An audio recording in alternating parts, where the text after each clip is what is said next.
remedies for breaches of contract. In the previous video, we have discussed about the first remedy, and that was sue for damages. Now let's talk about the remaining 4 remedies for breach of contract. So of the remaining remedies, the first remedy which is available is suit for rescission.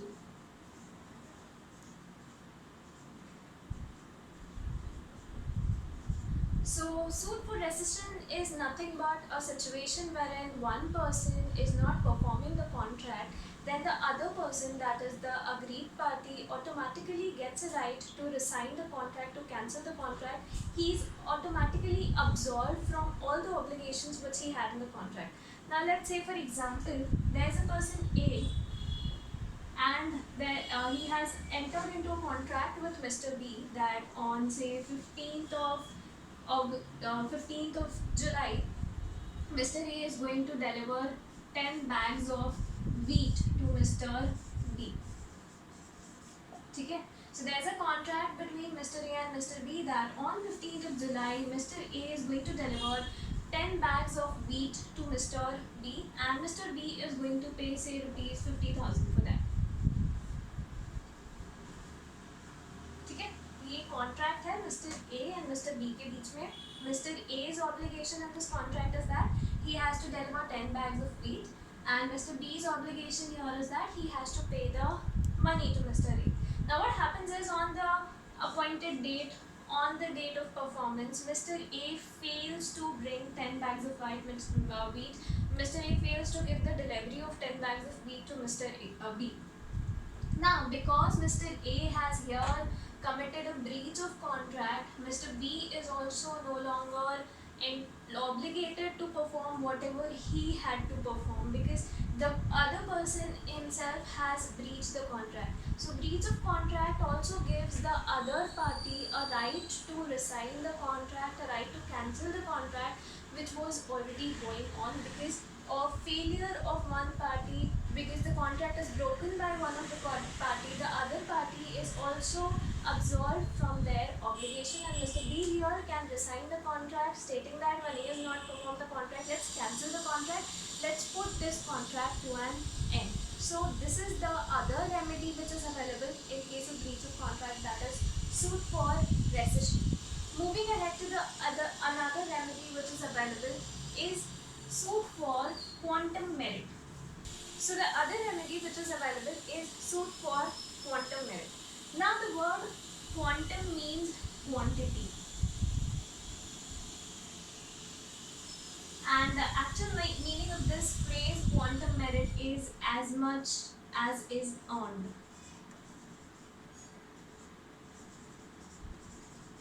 Now looking at the meaning and looking at the word, what we understand here?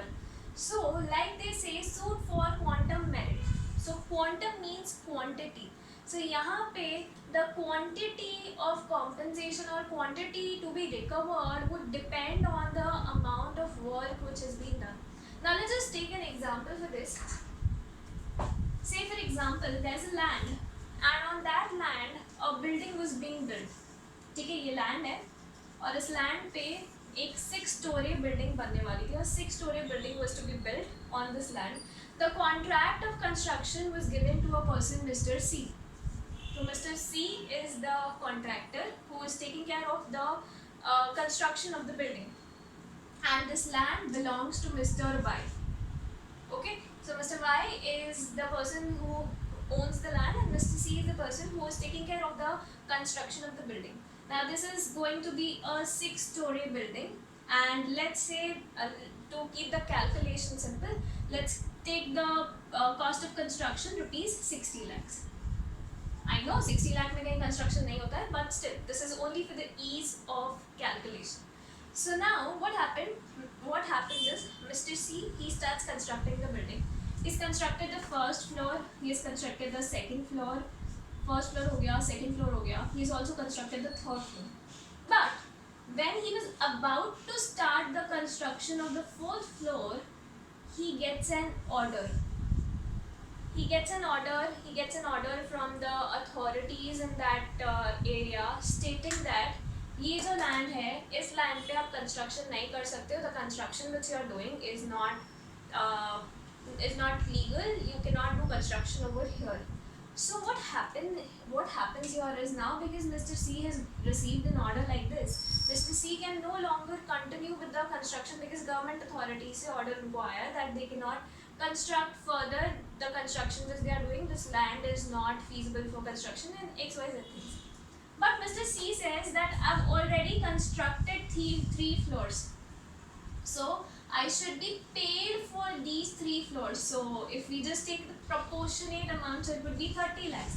Mr. C is entitled to receive these 30 lakhs because this is the amount of work which Mr. C has already done. Mr. C ने वो काम कर दिया है, so he deserves that amount because he has already performed that work. So यहाँ पे in this situation, Mr. C can file a suit for quantum merit and he can recover 30 lakhs from Mr. Y. Mr. Y has to give 30 lakhs to Mr. C. He cannot deny paying any amount to Mr. C. So now talking about quantum merit. Quantum merit, the suit for quantum merit can be filed in a situation wherein the contract or the agreement becomes void, when it turns out to be void, or when it was valid previously and later on it becomes void, and there's no fault of the party breaching the contract. There's no fault. The compensation is being claimed by a party who is not at fault, and the amount is divisible because say had it been an indivisible project wherein it was not possible to ascertain how much amount has to be paid. Say if I just take an example, say अब मैं आपको बोलती हूँ कि मैं आपकी painting बना के दूंगी and I've painted the left portion totally and the right side portion I've not painted at all. So now in this situation क्या होगा? Will we consider the painting half complete or half incomplete? We cannot do so because that is a kind of work which cannot be divided. So यहाँ पे divisibility possible है, and that is how we come to know what is the amount which has to be paid, what is the amount Mr. C deserves. So we also refer to quantum merit as much as is deserved by a particular person who is entering into a contract. So please understand, quantum merit is something which depends on the quantity of the work which has been done, and the person will be paid the amount on the basis of the work which has been done. So proportionate amount will be paid to the person who is not at fault and who is entitled to receive compensation, who has actually performed some work. And this suit basically arises in a situation wherein the contract has become void due to certain circumstances, wherein the party who is claiming compensation, uska koi fault nahi hai, that party is not at any fault. And of course divisibility criteria also comes up in some situations, but may also so happen that in case of an indivisible project, we agree for a lump sum amount together and say the project was totally complete. Now because that was indivisible, you have to pay the whole amount which was agreed to that other person. But yes, when you're paying the amount, you can definitely deduct some amount for some corrections or for some faults. If there are any faults, you can deduct some amount. Otherwise, you'll have to pay the whole amount in that situation. So this was the other remedy in case of breach of contract, that is suit for quantum merit. Now moving ahead to the next remedy. The next remedy is suit for specific performance.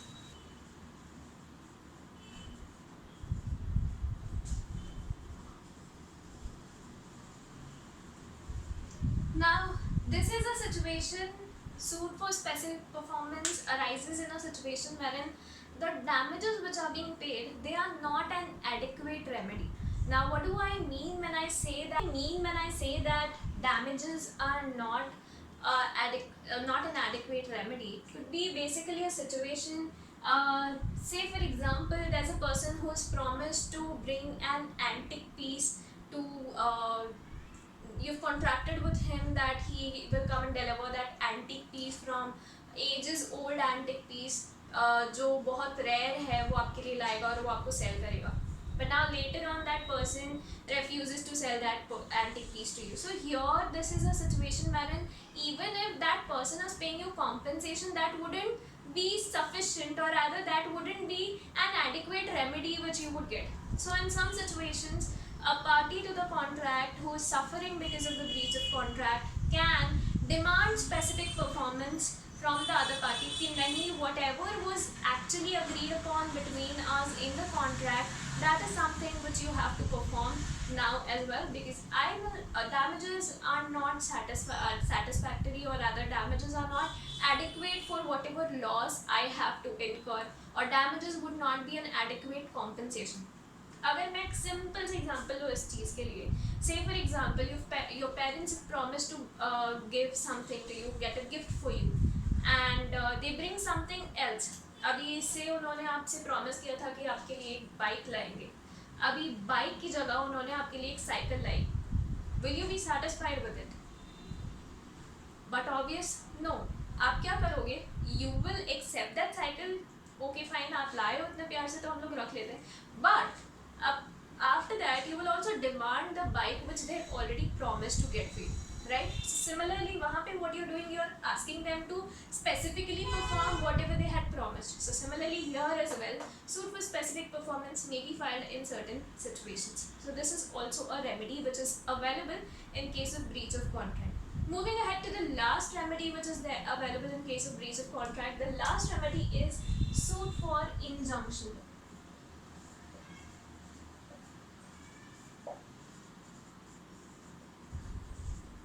So injunction is basically an order which we bring from the court stopping someone from doing something. Now say for example there is a person, Mr. A, who is a film star, and Mr. A has tied up with a production house that he'll work only for them for the current coming year. He'll work only on their film and will not work on any other film for the coming year. And meanwhile Mr. A receives an offer from some other production house as well, and because he has received an offer, Mr. A also wants to grab that other offer, though he has entered into a contract with this production house that he'll work specifically for them for this 1 year. But वो क्या करता है, उसको दूसरे production house से offer आता है, he accepts that offer as well.